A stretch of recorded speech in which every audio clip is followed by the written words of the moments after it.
Boa noite a todos. Sejam todos bem-vindos à nossa Casa de Amor, União Espírita de Maria Eulália. Na noite de hoje, teremos a nossa amiga, nossa irmã Solange, com o tema Quando o Corpo Adoece, Espiritismo e Saúde Integral. Seja bem-vinda, Solange.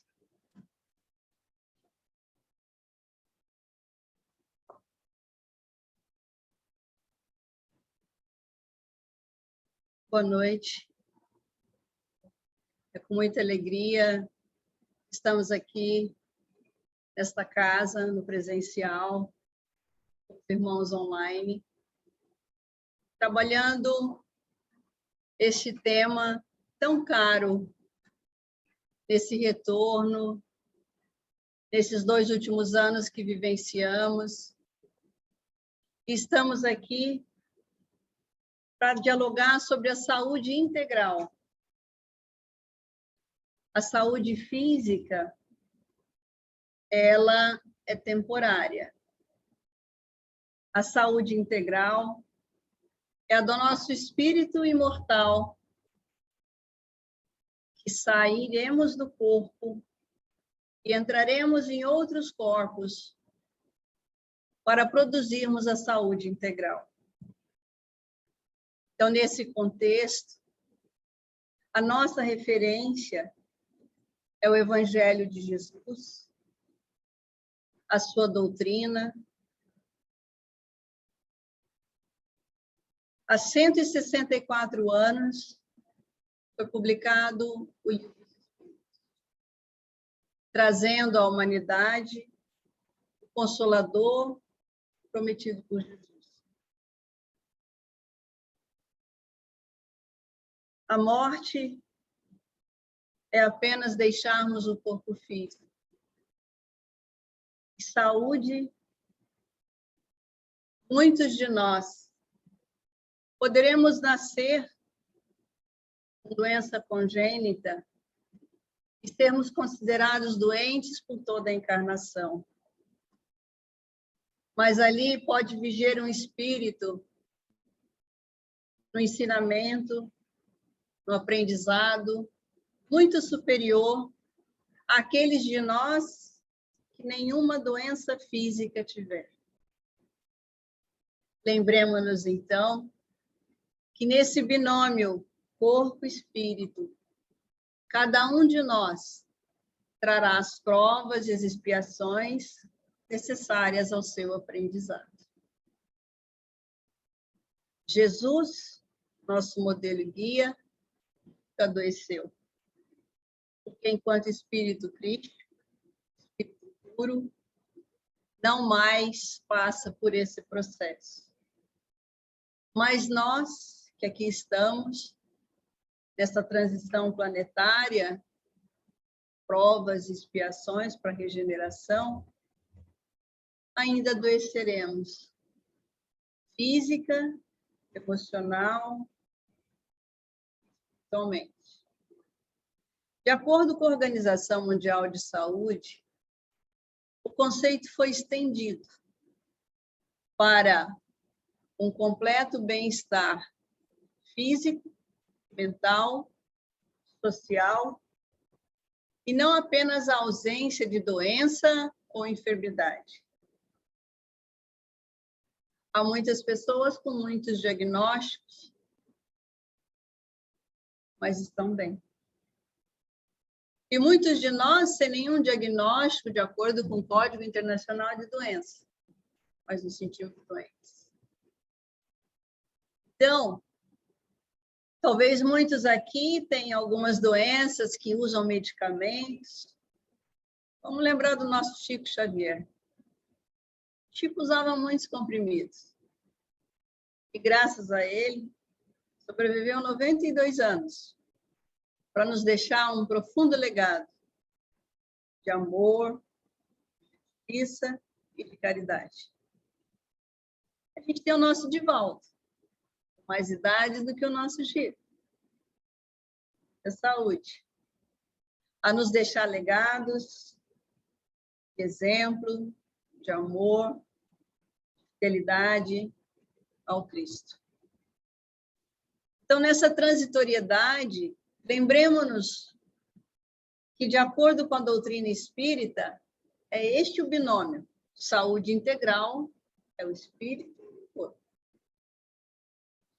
Eu posso passar uma encarnação toda fumando, bebendo, e ocasionalmente vir a falecer por uma outra causa, um acidente de carro.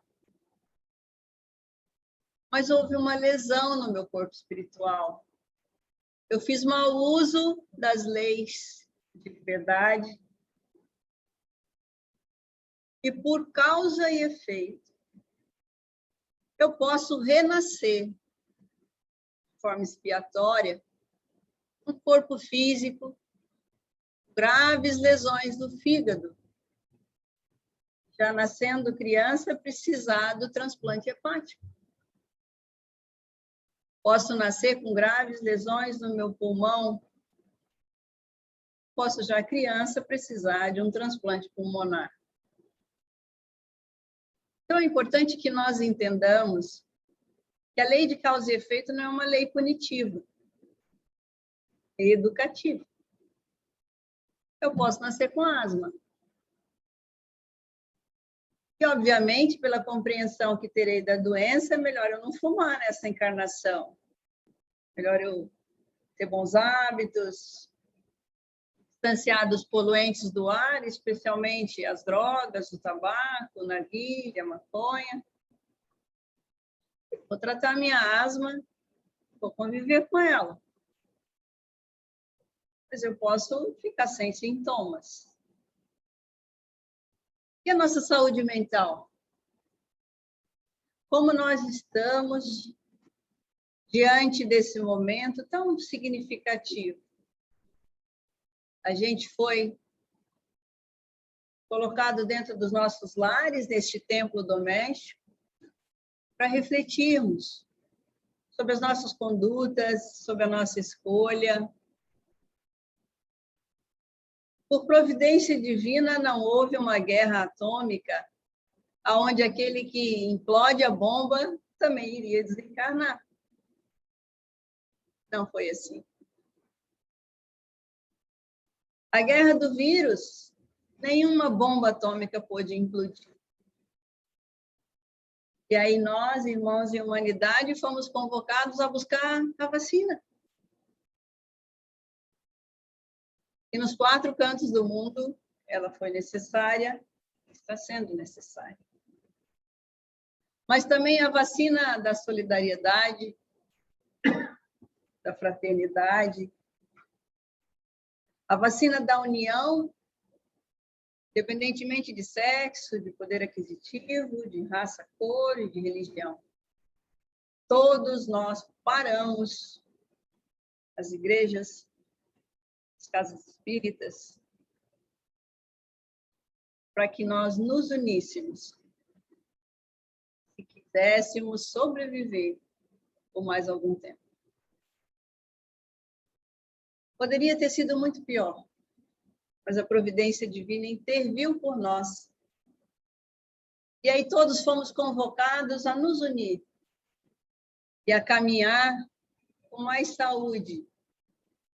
Porque se focarmos o aqui e agora, o nosso corpo físico ao materialismo, a gente não ia muito longe. Essa transitoriedade trouxe a convocação de que o ser humano é um ser espiritual, momentaneamente no corpo físico. Pessoas que se diziam ateus, diante da pandemia da Covid-19, eu ouvi um paciente dizer: eu aprendi a rezar, entubado na UTI. O meu pai, já falecido há muitos anos, vinha todos os dias rezar comigo. Eu aprendi a rezar na UTI, entubado pela Covid-19. E a saúde mental? Eu ouvi de uma outra paciente. Depois da síndrome de angústia respiratória, muitos dias na unidade de terapia intensiva, ela retoma a consciência e diz assim: Todos os dias, antes da Covid, eu pensava em me matar. Agora eu quero viver. Eu descobri um sentido para a minha vida. Então, a doença física, a doença mental, ela deriva do nosso ser espiritual. E desconectado da nossa essência, adoece. Porém, graças à misericórdia divina, nós estamos aqui, unidos, fortalecidos. É claro que muitos falecidos, muitos falidos, mas estamos no planejamento para o mundo de regeneração. Então, nesse contexto, a ciência também caminha. Então, em pouco tempo, a gente avançou. Na gripe espanhola, teve esse nome porque os soldados espanhóis não estavam na guerra e a imprensa espanhola escancarou para o mundo a gripe que matava. Ali desencarnou nosso Eurípides Barçanufo. Nesta pandemia, desencarnou a nossa Sueli Caldas, nossa Sirene, mas já trabalhando no plano espiritual. Porque sairmos do corpo, nós sairemos. Mas essa pandemia trouxe a todos os habitantes encarnados da Terra muitas reflexões. O mundo parou para a gente ressignificar nosso comportamento, a nossa direção, o que fazemos da nossa família, da nossa profissão, das nossas escolhas, de forma muito significativa. Cada um de nós vai contar a sua história. Então, a visão é biopsíquico, espiritual. É a nossa mente, o nosso corpo e o nosso espírito. O espiritismo, ele não veio para resolver problemas orgânicos. Veio para curar a alma. E daí curar os problemas orgânicos. Por quê? Os bons espíritos nos ajudam. Como eu te coloquei aqui do nosso Chico, por exemplo. De forma tão bela, deixou o corpo no dia em que éramos pentacampeões, para que não sentíssemos essa separação, para que estivéssemos alegres. E quando os fogos explodiam, ele se desligava do corpo. Então, no livro Missionários da Luz, de André Luiz, cada célula física é instrumento de determinada vibração mental. Como nós estamos? Como nós vibramos diariamente? De forma confiante, esperançosa, em oração, na vigilância? Os hospitais, diante de todo o colapso, havia na frente dos hospitais pessoas que rodeavam os hospitais em oração. A gente ali na linha de frente o tempo todo, a vida, a morte, a insuficiência respiratória, a dor, o desespero de entes queridos querendo notícia. E às vezes ela vinha de forma que era a morte, e até esse processo extremamente trabalhoso, porque não se podia se despedir do seu ente querido. Se negociava com uma funerária, colocava o ente querido no cemitério. Houve muita dor, mas houve muito amor, muita oração, muita superação. Em todos os lares, em todos os lugares. Famílias que não se conversavam, na unidade de terapia intensiva, às vezes com um celular, um irmão há anos que não se falava, voltavam a falar. Todas as oportunidades de ressignificarmos.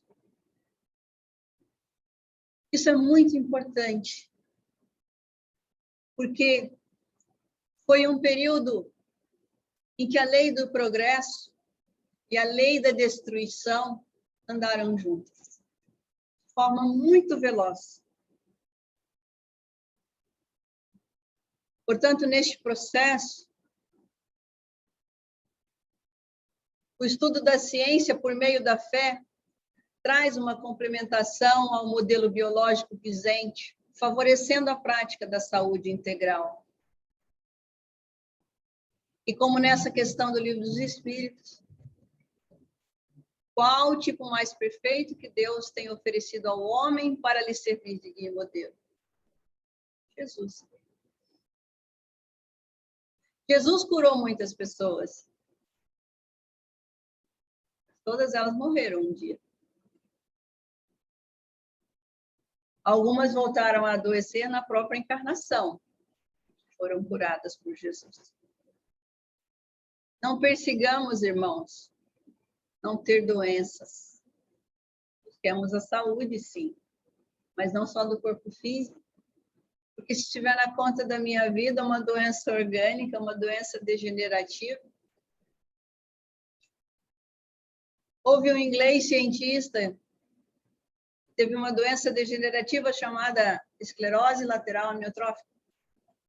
Menos de 20 anos foi diagnosticado com uma sobrevida de 2 anos. Morreu com mais de 70.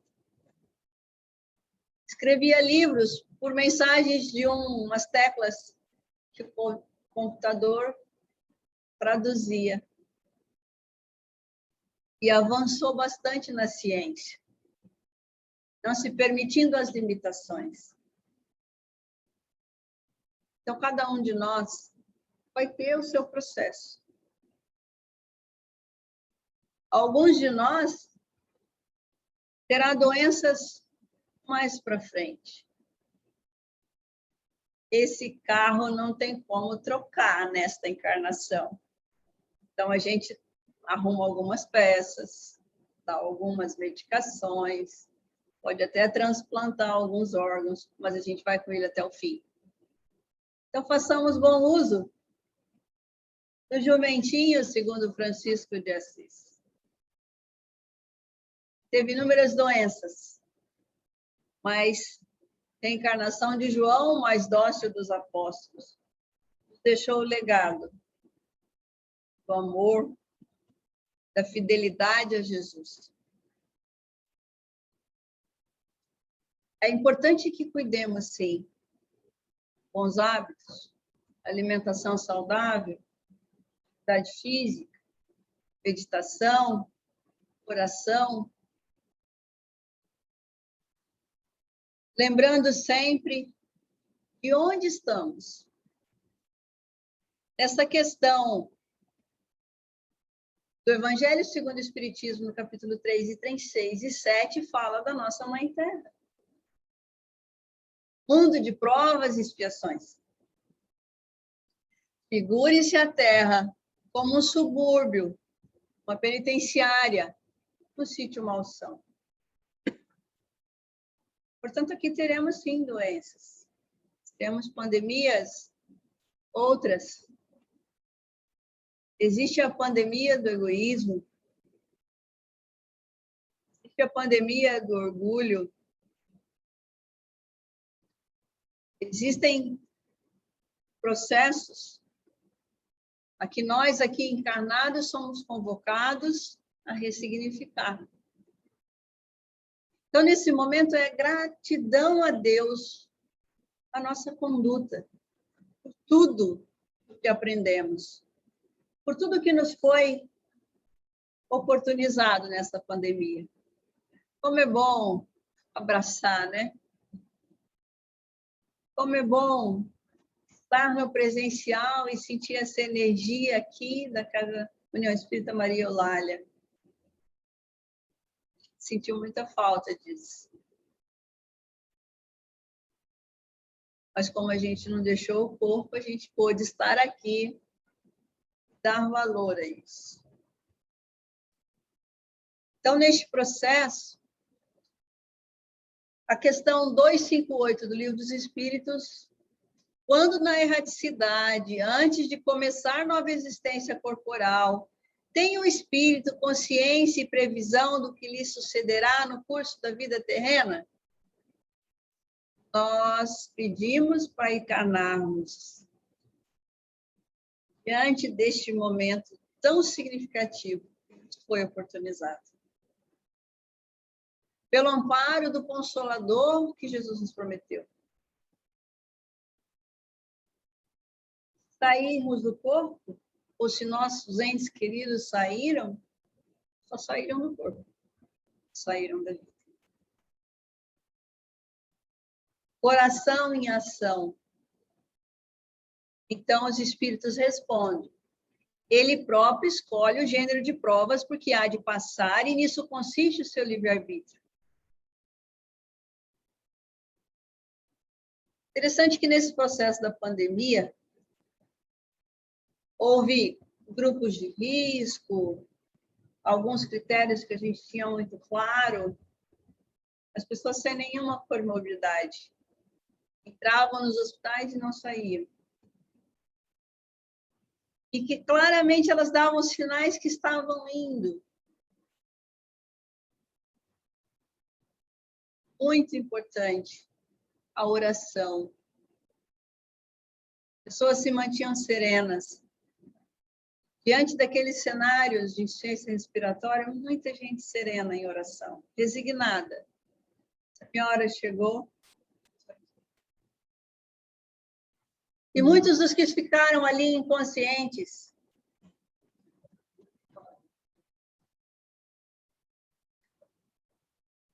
muitos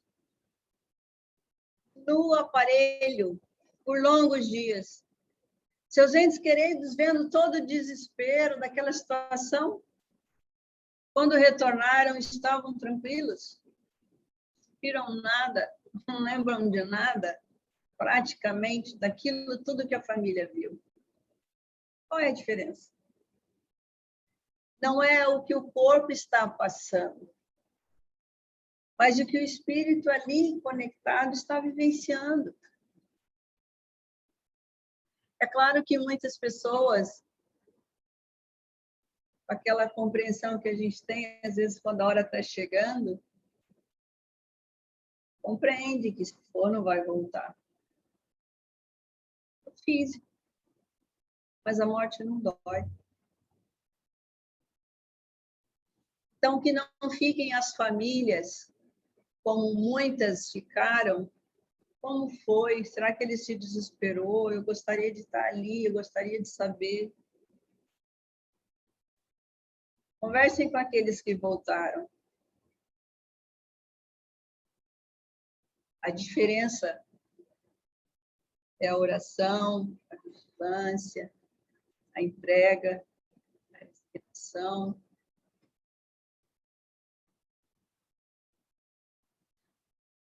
Lembremos-nos dos primeiros cristãos.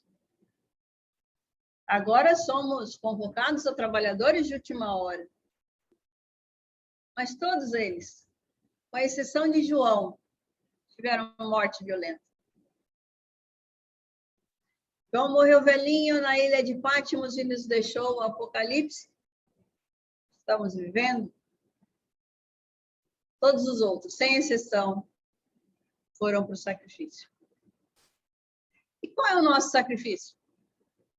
Trabalhadores de última hora. Qual que é o nosso convite para manter a saúde integral? Porque eles eram convocados ao sacrifício. Eram presos, assassinados, julgados. E nós? Nenhum de nós é convocado à morte mais por sermos cristãos. Nem por sermos espíritos. Porque antes, os espíritas tinham uma crítica muito ferrenha, mas essa opção hoje, nunca a doutrina foi tão divulgada. A gente aprendeu com o virtual. Isso ficou de legado. Estamos aqui no híbrido. Está legado. As conexões o tempo todo. Até que aprendamos a conexão de espírito que a gente não precisa mais ainda da materialidade. Isso é um legado que a gente vai levar. Que a gente aprendeu a divulgar pelas mídias sociais. As mensagens, as palestras, as obras espíritas, quanto isso consolou.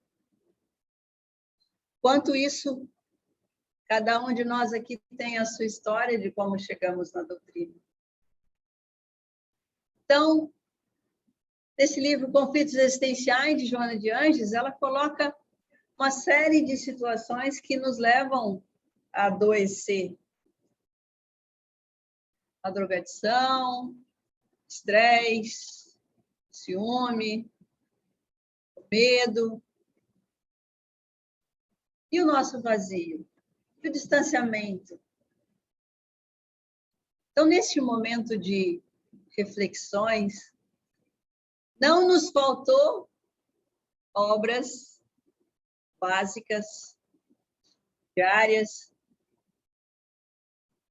palestras, vídeos, lives, para que a gente se conectasse com a nossa essência. Para que a gente buscasse a vigilância e a oração.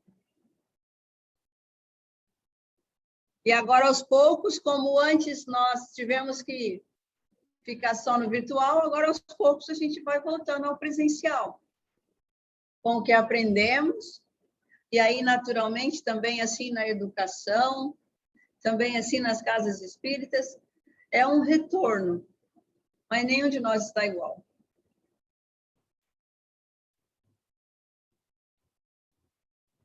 Falando da questão da sexualidade, é algo fundamental. Porque a nossa energia vital, o amor ao próximo, o amor ao filho, o amor ao companheiro, o amor à vida, o amor a Deus, usando de forma amorosa a nossa energia sexual. Não mais de sensação, mas sim de sentimentos. Então, isso também aqui traz a resposta, uma importância vital. O ser humano, respeitando a sua sexualidade, transfere para os arcabouços das células as energias de sobreimportância na aquisição da saúde integral. Façamos bom uso. Aqui, Divaldo, nesse livro Sexo e Consciência, coloca que o Espiritismo não estabelece normas de comportamento para os outros, uma vez que o seu corpo de princípios não condena as escolhas individuais de qualquer natureza. O papel do Espiritismo não é proibir, é orientar, facilitando o nosso caminho. Então, é muito importante que a gente busque o estudo, a prática, as reflexões doutrinárias orientadas que nos direcionam sempre. Abrir a página, com esse efeito da mediunidade, de abrir a página para aquilo que a gente precisa naquele momento.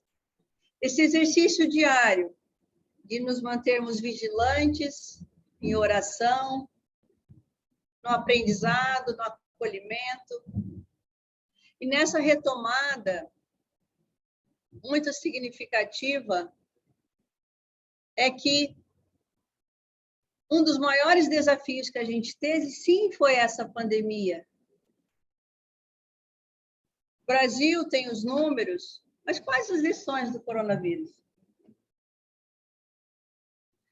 Ele evidenciou as nossas fragilidades. Ele levou a reclusão social para mudança de hábitos. Os bares não podiam abrir. E o consumo naquele momento, criou acidentes,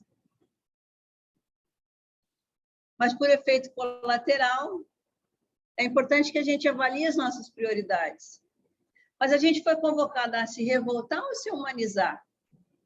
Muita gente ficou recluso e auxiliou online. Muita gente ficou, alguns idosos que não podiam se deslocar, pessoas mais jovens iam no mercado e ali levavam. Algumas pessoas faliram, a vulnerabilidade social aumentou bastante, as pessoas perderam o emprego. Aqui em Cuiabá, a gente viu professores nas ruas que perderam os contratos. O auxílio emergencial não era suficiente para a sobrevivência, pagava aluguel e saía procurando comida na cidade. Muito desafiador esse momento. É um momento ímpar, mas de muita ressignificação.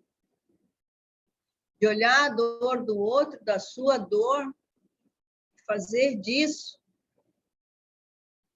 um processo muito importante, rever as condutas. Mas não é o outro. O mal não merece comentário, segundo diz Emmanuel. Vai ficar questionando o outro, a conduta do prefeito, do governador, do presidente, do político, ou de quem quer que seja. Importante que a gente reflita, acima de tudo, como nós nos posicionamos. Todos os dias levantamos e teremos aí uma programação. E como nos convoca Santo Agostinho, chegar no final do dia, refletir sobre o que fizemos. Imediatamente no dia anterior, continuar a nossa jornada. Então, muitos dos trabalhadores também tiveram muitas situações desafiadoras. Nessa retomada, a gente tem visto os desafios de trabalhadores diante de tudo que vivenciou, a dificuldade do retorno, algumas questões familiares, algumas questões financeiras, existenciais, a importância da união. Então, para a gente concluindo, vou colocar algumas questões aqui, que a nossa escolha, sim, vai impactar na nossa saúde, e a todos os dias, durante toda a nossa existência. Aquilo que a gente já fez, está na conta da vida, serve de aprendizado. Todos os dias estamos aqui.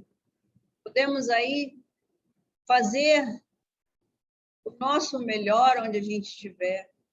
A água fluidificada aqui, ou nos companheiros que estão online, traz um remédio que nenhum médico pode prescrever. Então, na casa espírita, meus irmãos, é importante essa reflexão de que os nossos parâmetros sempre são as leis divinas e o Evangelho de Jesus. As leis humanas, elas caminham na direção dos direitos humanos. Depois da Segunda Guerra Mundial, o mundo disse, isso não é possível. Organização das Nações Unidas, tantas organizações internacionais surgiram, mas a ciência, a filosofia e a religião vai caminhar conforme as nossas ações, as nossas decisões. Portanto, os parâmetros serão sempre o Evangelho de Jesus, as leis divinas. E aí, todas as leis humanas irão nesse sentido, independentemente dos sistemas. E é fundamental a questão da oração e da prece. Tem na nossa questão 649 do Livro dos Espíritos. A gente louva, a gente pede e a gente agradece também. É momento de agradecer tudo que a gente viveu, tudo que a gente aprendeu, tudo que nos foi oportunizado, por voltarmos, por estarmos aqui. Então, na Casa Espírita, os estudos reflexivos, os estudos espíritas continuaram. A gente se manteve conectado, e aí as reflexões, e de acordo com os processos, cada um de nós absorvendo questões iguais, mas aprendizados diferentes, porque nós vamos mudando. Na Casa Espírita também, o atendimento fraterno, seja ele online ou agora no presencial, o passe coletivo, a irradiação à distância, o evangelho no lar, a água fluidificada, isso não parou. E agora retomamos o presencial. Para nossa saúde integral, estudo e a prática da mediunidade. Essa conexão contínua, o corpo e o espírito, os dois planos da vida.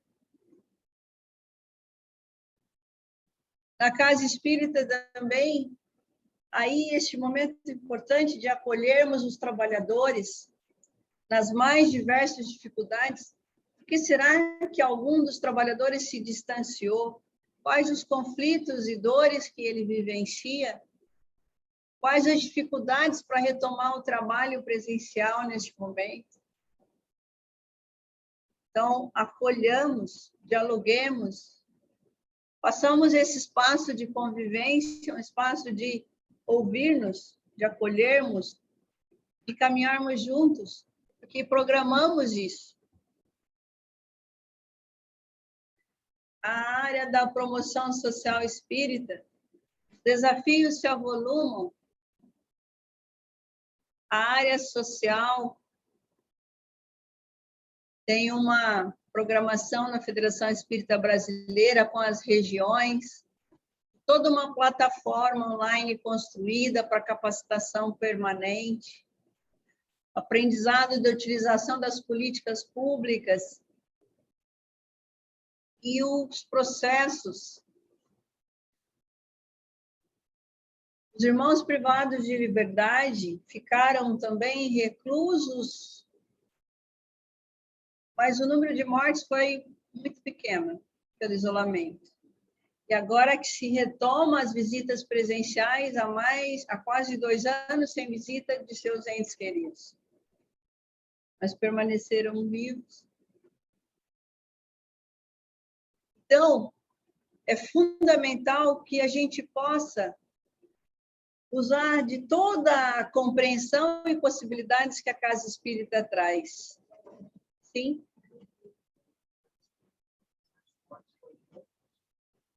Menos de 10. No estado morreu 32 médicos. Muito menos. Houve uma série de condutas. Isolamento social, treinamento das equipes, uso de máscaras, quando surgiram as vacinas, sintomáticos, a condução, a providência divina com as mãos humanas fez com que a tragédia que não teria nome dentro de um local onde pessoas se avolumam foi muito diferente. Então, a Federação Espírita Brasileira tem um trabalho em andamento para essas questões dos irmãos privados de liberdade. Nós, na área da promoção social espírita na Federação, fazemos parte do Conselho de Execução, Cuiabá e Vargem Grande, e várias ações feitas a gente participou com muita alegria pelos resultados que aconteceram. Então, há muito trabalho aí, que a vulnerabilidade social, a drogadição, ela alimenta toda uma série de processos. A gente quer ressocialização, se a gente quer uma sociedade mais humanizada, é importante a gente refletir sobre quais são os crimes, como nós nos conduzimos diante desse processo. Então, para a gente concluir, espíritas, amai-vos. Primeiro ensinamento. Instruí-vos. Segundo. Então, o amor é a vacina que a gente tanto precisa para que adentremos o mundo de regeneração, construamos a nossa saúde integral.